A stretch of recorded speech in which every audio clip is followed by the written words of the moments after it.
నా పేరు డాక్టర్ ధారా విజయలక్ష్మి. నేను ఎస్కేఆర్ కాలేజ్ ఫర్ ఉమెన్ రాజమండ్రిలో ఫిజిక్స్ హెడ్ ఆఫ్ ది డిపార్ట్మెంట్గా పనిచేసి రిటైర్ అయ్యాను.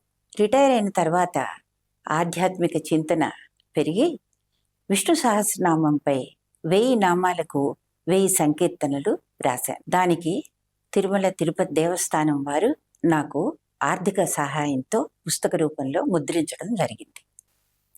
దీనిని అప్పటి మాజీ రాష్ట్రపతి శ్రీ వెంకయ్య నాయుడు గారు అప్రిసియేషన్ లెటర్ కూడా పంపారు. ఆ తర్వాత నేను అష్టాదశ శక్తిపీఠాలపై, తర్వాత ఇంకా 12 జ్యోతిర్లింగములపై కూడా రాశాను. అంతేగాక నేను భౌతిక శాస్త్రాన్ని ఈ ఆధ్యాత్మిక పరంగా ఉన్నటువంటి పోతన భాగవతంలోని కొన్ని విషయాలను, వాటికి గల సామీప్యతను కూడా తెలియజేశాను. అదేవిధంగా శ్రీ ముత్తుస్వామి దీక్షితులు గారు రచించిన రచనలలో గల ఖగోళ శాస్త్ర విషయాలను, జ్యోతిష్ శాస్త్ర విషయాలను కూడా పోలుస్తూ ఒక వ్యాసాన్ని వెలువరించాను. ప్రస్తుతం అక్షయ తృతీయ గురించి చెప్పాలని చిన్న ప్రయత్నం చేస్తున్నాను. వందే వందారు మందార ఇందిరానంద కందలం అమందానంద సందోహ బంధురం సింధురాననం అంగం హరి పులకభూషణమాశ్రయంతి భృంగాంగనేవ ముకుళాభరణం తమాలం అంగీకృతా కిల విభూతి రపాంగలీలా మాంగళ్యదాస్తు మమ మంగళ దేవతాయ మాంగళ్యదాస్తు మమ మంగళ దేవతాయ. ఆది శంకరాచార్య విరచిత కనకధార స్తోత్రంతో, శ్లోకాలతో శ్రీ మహాగణపతికి, శ్రీ మహాలక్ష్మికి నమస్కరిస్తూ అక్షయ తృతీయ పర్వదినాన్ని గురించి తెలుసుకుందాం. అక్షయ తృతీయ వైశాఖ మాసంలో శుక్లపక్ష తది నాడు జరుపుకునే పండగ. హిందువులకు అతి పవిత్రమైన రోజు. ఈ సంవత్సరం 2026లో ఏప్రిల్ 19 మరియు 20వ తారీఖుల్లో శుక్లపక్ష తదియ ఉండడం గమనిస్తాం. సామాన్యంగా సూర్యోదయ వేళలో ఉన్న తిథిలోనే అనుసరించే పండుగలు జరుపుకుంటాం. కాబట్టి ఏప్రిల్ 20వ తారీఖు అక్షయ తృతీయ పర్వదినాన్ని జరుపుకుంటాం. అయితే చాంద్రమానం ప్రకారం మన తెలుగు నెలల పేర్లు చైత్రం, వైశాఖం, జ్యేష్టం, ఆషాఢం మొదలైనవి. అయితే చాంద్రమానం కాకుండా మరొక విధంగా నెలల పేర్లను ఈ విధంగా మనకు తెలుపుతున్నాయి పురాణాలు. అయితే చైత్ర మాసాన్ని శుభమాసమని, వైశాఖ మాసాన్ని అక్షయ మాసమని, జ్యేష్ఠ మాసాన్ని సిద్ధి మాసమని, ఆషాఢ మాసాన్ని విద్యామాసమని, శ్రావణ మాసాన్ని బుద్ధిమాసమని, ఈ విధంగా పేర్లు అన్నమాట. భాద్రపద మాసాన్ని పితృమాసమని, ఇక ఆశ్వయుజ మాసాన్ని విజయమాసమని అంటారు.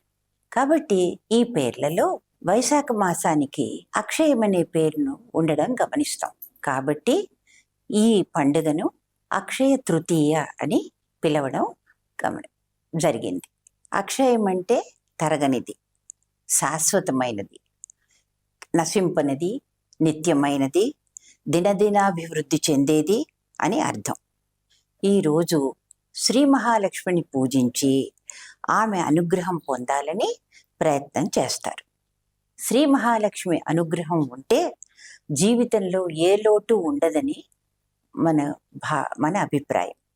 అయితే అక్షయ తృతీయ నాడు శ్రీ మహాలక్ష్మిని పూజించి అటుకుల పాయసాన్ని నైవేద్యంగా పెట్టడం ఆచారం. అయితే వీలైనంత అన్నదానం చేస్తే లక్ష్మీ కటాక్షం సిద్ధిస్తుందని చెప్తారు. ఇక అక్షయ తృతీయ నాడు చేసే పూజ, దానం, విలువైన వస్తువుల కొనుగోలు, వ్యాపార సంబంధమైన పనుల ప్రారంభం మొదలైనవన్నీ కూడా శుభ ఫలితాలు ఇస్తాయని నమ్మకం. అయితే అక్షయ తృతీయ నాడు యుగయుగాల క్రితం జరిగిన కొన్ని ముఖ్యమైన సంఘటనలను గూర్చి, ఆ రోజు ప్రారంభమైన విషయాలను గూర్చి తెలుసుకుందాం. మనకు యుగాలు 4 అని తెలుసు. సత్యయుగం, త్రేతాయుగం, ద్వాపరయుగం, కలియుగం. ఈ 4 యుగాలలో త్రేతాయుగం అక్షయ తృతీయ రోజు ప్రారంభమైనదట. ఇక తర్వాత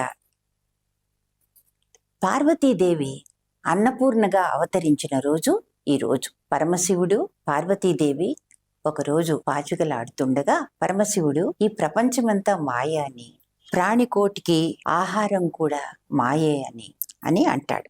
అప్పుడు ఆహారం మాయ కాదని, అది ప్రాణాధారమని నిరూపించడానికి పార్వతీదేవి తాను అంతర్ధానమై చరాచర సృష్టిలోని ఆహారాన్ని కూడా అదృశ్యం చేస్తుంది.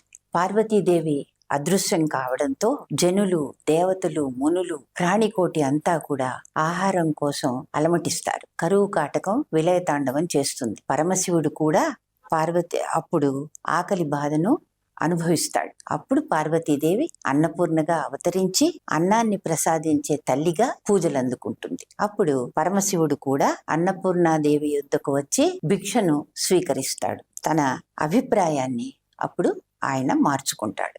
ఇక మూడవ విషయం ఏంటంటే, పంచమ వేదమైన మహాభారతాన్ని వేదవ్యాసుడు ఈరోజే రచించడానికి ప్రారంభించాడని తెలుస్తోంది. ఇక మహాభారతంలో ధర్మరాజు ఈరోజే సూర్య భగవాను ప్రసన్నం చేసుకుని అక్షయ పాత్రను పొందిన రోజు. ఈ అక్షయ పాత్ర ద్రౌపది ఆహారాన్ని స్వీకరించనంత వరకు ఎంతమందికైనా ఆహారాన్ని అందిస్తుందని ప్రతీతి. దుర్యోధనుడు చాలా ప్రేరేపించి దుర్వాసన మహామునిని ఆ ద్రౌపది వద్దకు భోజన నిమిత్తమై పంపిస్తాడు. ద్రౌపదిని దుర్వాసుడు తన శిష్యులకు కూడా భోజనం పెట్టమని అక్కడికి ఆ వనవాసం చేస్తున్న స్థలానికి వెళ్తారు. ద్రౌపది తనను ఆదుకోమని, ఎందుకంటే ఆ టైంకే ఆవిడే ఆ పాటికే ఆవిడ భోజనం పూర్తి చేస్తుంది కాబట్టి తనని ఆదుకోమని శ్రీకృష్ణ పరమాత్మను వేడుకుంటుంది. శ్రీకృష్ణ భగవానుడు ఆమె వద్దనున్న అక్షయ పాత్రను తీసుకుని అందులో ఉన్న చిన్న ఆహార పదార్థాన్ని, చిన్న రేణువును స్వీకరిస్తాడు. దాంతో దుర్వాసుడు వెంటనే ఆహారం తీసుకున్నంత భుక్తాయాసాన్ని అనుభవిస్తూ ఇంకా ద్రౌపది చెందకు వచ్చి భోజనం చేయకుండానే వెనుతిరుగుతాడు. ఈ విధంగా ధర్మరాజు అక్షయ పాత్రను సూర్యభగవాను నుండి అనుగ్రహంతో పొందిన రోజు ఈ అక్షయ తృతీయ అని చెప్తారు. తర్వాత భగీరథుడు తన ప్రయత్నం చేసి, ఎంతో ప్రయత్నించి గంగాదేవిని భూమికి తీసుకొచ్చిన రోజు ఈ రోజు. శివుని జటాజూటం నుంచి గంగాదేవి భూమిని చేరుతుంది. అయితే ఈ భగీరథుడు తన ముత్తాత అయిన సగరుడనే రాజు చేసిన అశ్వమేధ యాగం గురించి ఒక చిన్న ఉదంతాన్ని తెలుసుకుందాం. సగరుడు చేసిన అశ్వమేధ యాగంలో యాగాశ్వాన్ని ఇంద్రుడు బంధించి పాతాళంలో తపస్సు చేసుకుంటున్న కపిల మహర్షి ఆశ్రమంలో కట్టిపడేస్తాడు.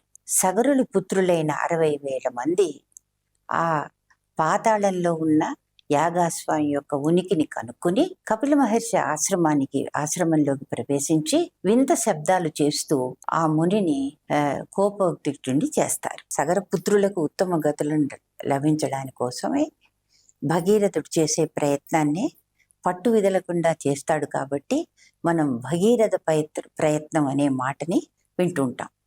గంగాదేవి ఆదేశం మీదకు గంగాదేవిని ప్రార్థించిన భగీరథుడు ఆమె ఆదేశం మేరకు తన ఉరవడిని భూమి భరించలేదని పరమశివుని జటాజూటంలో బంధించమని వేడుకోమని పరమశివుని ప్రార్థించమని సలహా ఇస్తుంది. ఆమె సలహా మేరకు భగీరథుడు పరమశివుని ప్రార్థించగా శివుడు తన జటాజూటంలో బంధించి తర్వాత ఆమెను తన జటాజూటం నుండి భూమిపైకి వదిలిన రోజే అక్షయ తృతీయ అని తెలుస్తుంది. తర్వాత మరొక విషయం ఏంటంటే, శ్రీ మహావిష్ణువు పరశురాముడిగా అవతరించిన రోజు ఈ అక్షయ తృతీయ. ఆయన రేణుకా జమదగ్నుల పుత్రుడు. ఈయన భార్గవరాముడిగా భూమిపై అవతరించి క్షత్రియులు అహంకారాన్ని, దుష్ట పరిపాలనను అంతమొందించడాని కోసమై భూమిపై ధర్మాన్ని పునరుద్ధరించడానికి అవతరించిన రోజు అక్షయ తృతీయ. ఆ భార్గవరాముని ఆయుధం గొడ్డలి అని తెలుస్తోంది. తర్వాత వరాహ నరసింహస్వామికి ఈరోజు చందనోత్సవం చేస్తారు. అయితే చందనోత్సవం చేసి స్వామి నిజరూప దర్శనాన్ని, భాగ్యాన్ని అక్షయ తృతీయ రోజు కలగజేస్తారు. మరొక విషయం, కుబేరుడు నవనిధులకు అధిపతి.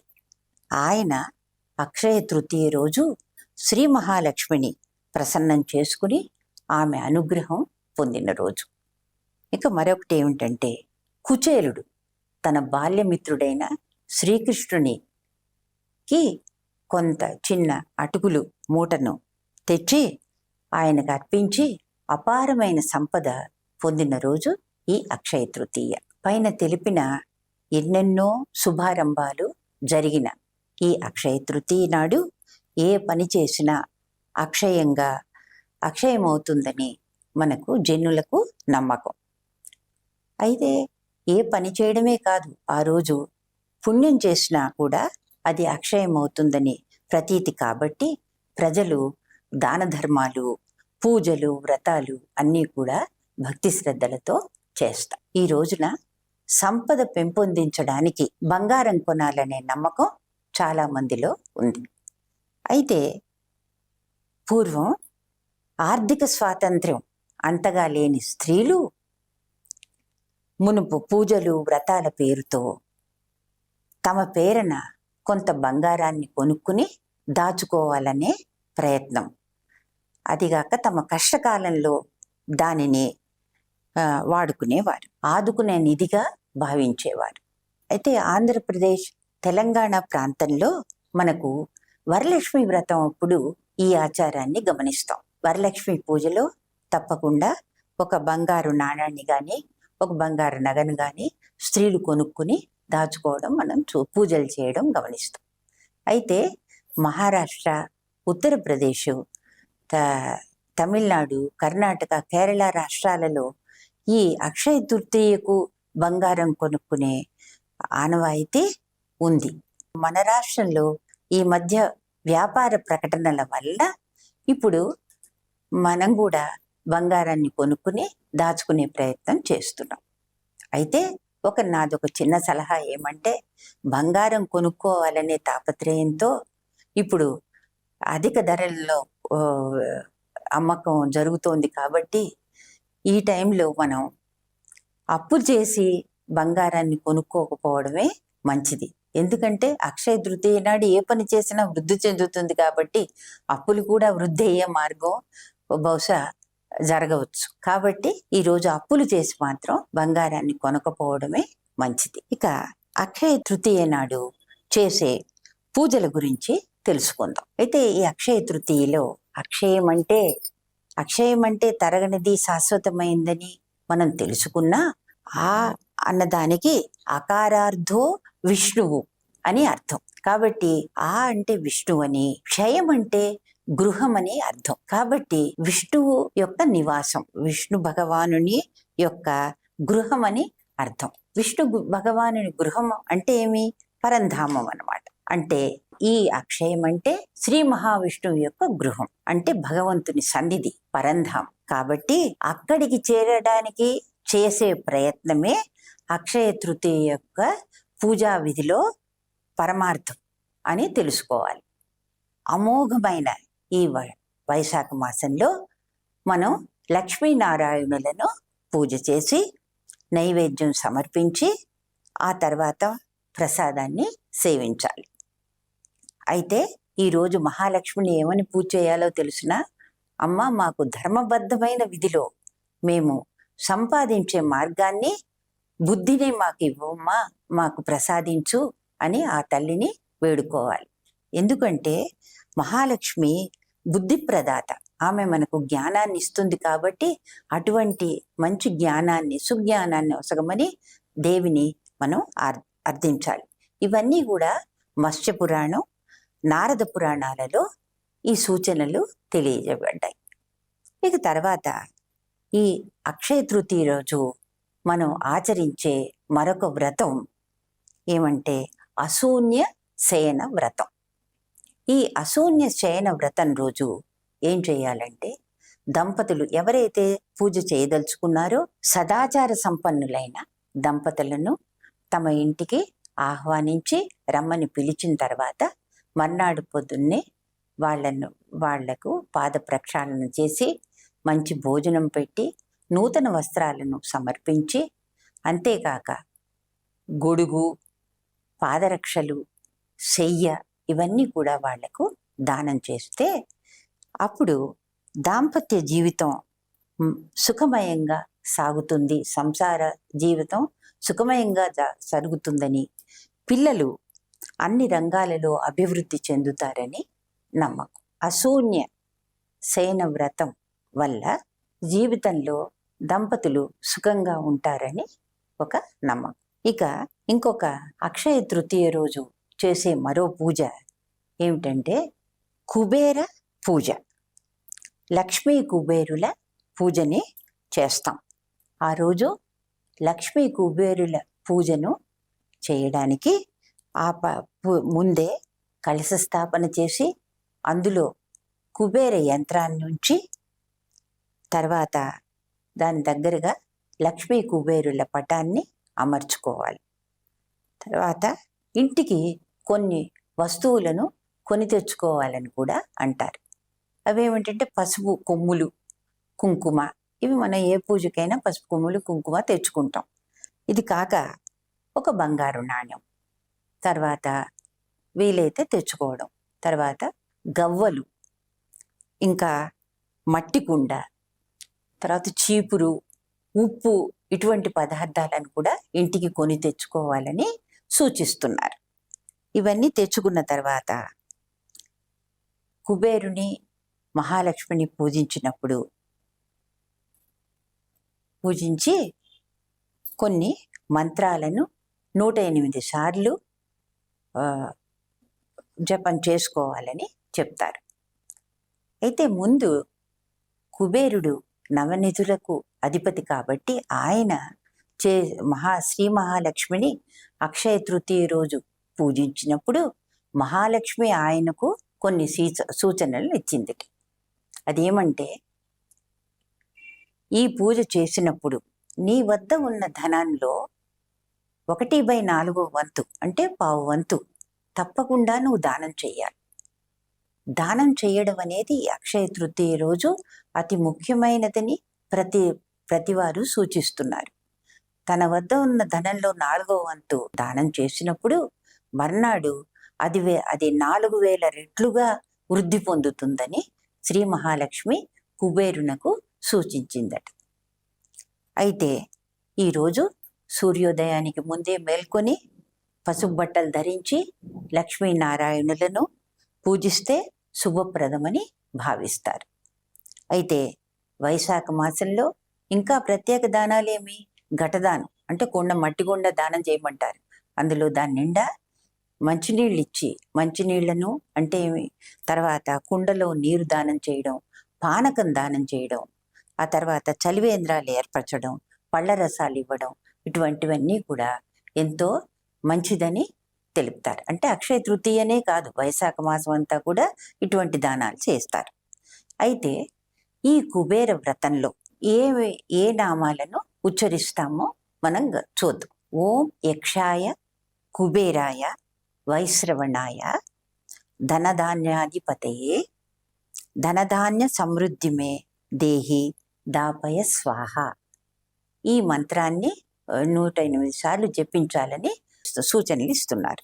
ఓం హ్రీం శ్రీం క్లీం శ్రీ కుబేరాయ అష్టలక్ష్మి మమ గృహే ధనపూరయ నమః అనే మంత్రాన్ని, ఓం లక్ష్మీ నారాయణాయ నమః అనే మంత్రాన్ని, ఓం శ్రీం హ్రీం హైం కుబేరలక్ష్మి కమలధారిణ్యై ధనాకర్షణ్యై స్వాహ అని ఈ మంత్రాలన్నిటినీ కూడా 108 సార్లు జపిస్తూ తర్వాత పాయసం పళ్ళు నివేదన చేసి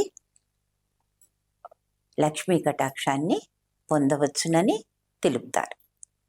అక్షయ తృతీయ రోజు దానం చేస్తే పుణ్యం అక్షయంగా లభిస్తుందని తెలుపుతారు. ఆదిశంకరాచార్య విరచిత కనకధార స్తోత్రాన్ని మనం అందరం వినే ఉన్నాం. కాబట్టి ఆయన జీవితంలో జరిగిన ఒక చిన్న సంఘటనతో నేను ఈ విషయాన్ని ఈరోజు కార్యక్రమాన్ని ముగిస్తాను. శ్రీ శంకరాచార్యులు ఆదిశంకరాచార్యులు ఒకరోజు ఒక నిరుపేద ఇల్లాలి దగ్గరికి భిక్షకై వెళ్తాడు. ఆమె తన వద్ద ఉన్న ఒక చిన్న ఉసిరికాయని ఆయన భిక్షలో వేస్తుంది. అది గ్రహించిన వెంటనే శంకరాచార్యులు శ్రీ మహాలక్ష్మిని స్తుతిస్తూ కనకధార స్తోత్రాన్ని పఠిస్తారట. వెంటనే ఆ నిరుపేద ఇల్లాలి వాకిటి ముందు మహాలక్ష్మి ఉసిరికాయల రూపంలో, బంగారు ఉసిరికాయల రూపంలో ధారగా కనకధారగా వర్షాన్ని కురిపిస్తుంది. దాంతో ఆ ఇల్లాలి పేదరికమంతా నిర్మూలమై, ఆ దారిద్ర్యమంతా నిర్మూలమై ఆమె ఎంతో హాయిగా ఉంటుందని తెలియజేస్తారు. అంటే ఈ చిన్న సంఘటన ఏమిటంటే, దానం చేస్తే ఎంత పుణ్యాన్ని పొందవచ్చు, ఎటువంటి ఫలితాన్ని పొందవచ్చో మనకి ఈ చిన్న సంఘటన వల్ల తెలుస్తుంది. కాబట్టి అక్షయ తృతీయని పూజ చేసుకునేటప్పుడు తప్పకుండా మీకు చేతనైనంత సహాయం ఇతరులకు చేసి దానం చేయండి. దానం అంటే ఏదైనా అంటే ఏంటి? అన్నదానం చేయవచ్చు, బంగారం దానం చేయొచ్చు, గొడుగు, తర్వాత పాదరక్షలు, ఇవన్నీ కాకుండా విద్యాదానం కూడా చేసి ఈరోజు అక్షయమైన పుణ్యం జనులు పొందవచ్చని నా సూచన. అయితే ఈ కార్యక్రమాన్ని నేను శంకరాచార్య విరచిత కనకధార స్తోత్రంలోని మరొక చిన్న లక్ష్మీ ప్రార్థనతో ముగిస్తాను. శృత్యై నమోస్తు శుభకర్మ ఫలప్రసూత్యై, రత్యై నమోస్తు రమణీయ గుణార్ణవాయై, శక్తై నమోస్తు శతపత్ర నికేతనాయై, పుష్టై నమోస్తు పురుషోత్తమ వల్లభాయై, పుష్టై నమోస్తు పురుషోత్తమ వల్లభాయై.